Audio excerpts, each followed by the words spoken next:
దేవా వాళ్ళ ఇంటి దగ్గర అయితే ఇంకా పెళ్లి పనులు అయితే మొదలవుతాయి. ఇంకా వచ్చి ఇంక అన్నీ చేస్తూ ఉంటే షామ్యాన్లు అన్నీ వేస్తూ ఉంటే ఇంకా సూర్యకాంతం అయితే వచ్చి వాళ్ళతో అయితే మాట్లాడుతుంది. ఏంటి జరగని పెళ్ళికి మీరు ఇవన్నీ చేస్తున్నారు, అసలు మిమ్మల్ని ఎవరేమన్నారు అని చెప్పని అంటూ ఉంటే, సత్యమూర్తి మాస్టారు ఇవన్నీ చేయమన్నారు, మాకు ఫోన్ చేసి చెప్పారు, అయినా బా అని చెప్పానంటే ఇంకా సూర్యకాంతం అయితే పెళ్లి కొడుకే లేనప్పుడు పెళ్ళి ఎలా జరుగుతుంది అని చెప్పని మాట్లాడుతూ ఉంటుంది. ఇదంతా బాను వాళ్ళ అమ్మ రేణుక తను ఇద్దరు వినేసి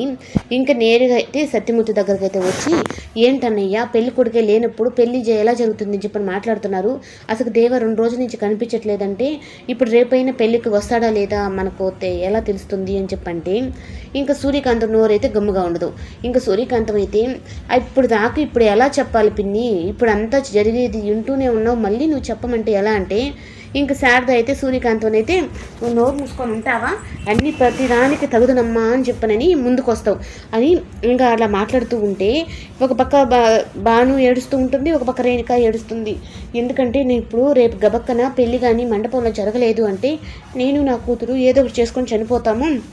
అని చెప్పని అనగానే ఇంక సత్యమూర్తి అయితే పైకి లేచి, నీ కూతురుతోనే నా కొడుకు పెళ్లి జరుగుతుంది, రేపు మనం పెట్టుకున్న ముహూర్తానికే పెళ్లి జరుగుతుంది, ఇంకేం లేదు చెల్లమ్మ నువ్వు వెళ్ళేసిరా అని చెప్పానంటే ఇంక భాను అయితే మాత్రం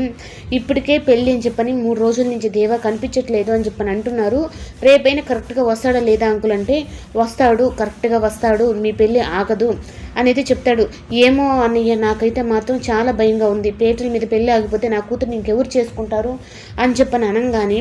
సత్యమూర్తి అయితే మాత్రం చాలా కాన్ఫిడెంట్గా అయితే చెప్తాడు. ఇంకా ఆ మాటలు అయితే విని ఇంక వాళ్ళైతే వెళ్ళిపోతారు. ఇంకా దేవా అయితే మిథునని పెళ్లి కూతురుగా చేస్తూ ఉంటే తన మనసులో అంత బాధ, నా భార్యకి నేను తాళి కట్టిన నా భార్యకి పెళ్లి చేస్తున్నారంటే నాకు ఎందుకు ఇంత బాధేస్తుంది అని చెప్పని ఒక్కసారి మొత్తం గుర్తు తెచ్చుకుంటాడు. నేనే బలవంతంగా తాళిబుట్టు కట్టాను, ఆ రోజు ఆ అమ్మాయి కట్టించుకున్న ఆ తాళికే విలువనిచ్చి నా ఇంటి దాకా వచ్చింది, కానీ నా ప్రాణాలకు కూడా తెగించి నా ప్రాణాలు తీసుకోండి అని చెప్పనని తను మాట్లాడింది, అయినా నేను ఆ ప్రేమ నా వదులుకుంది అని చెప్పనని ఇప్పుడు అయితే తన గురించి బాధపడతాను. ఈరోజు నేను మిథునతో అయితే నా మనసులో మాట చెప్పేస్తాను, మిథున నేను తీసుకొని వెళ్ళిపోతాను, తను నా భార్య, నేను తనని వదులుకోలేను అని చెప్పనంటే అని ఈ లోపల ఇంకా మిథున వచ్చేటప్పటికి మిథునతో అయితే నువ్వు నా భార్యవి, నేను వేద మంత్రాల సాక్షిగా తాళి కట్టిన నా భార్యవి, నేనైతే నిన్ను వదులుకోను అని చెప్పానంటే నువ్వు ఈ నిర్ణయం తీసుకునేటప్పటికే చాలా లేట్ అయిపోయింది దేవా అని చెప్పని మిథున చెప్తుంది.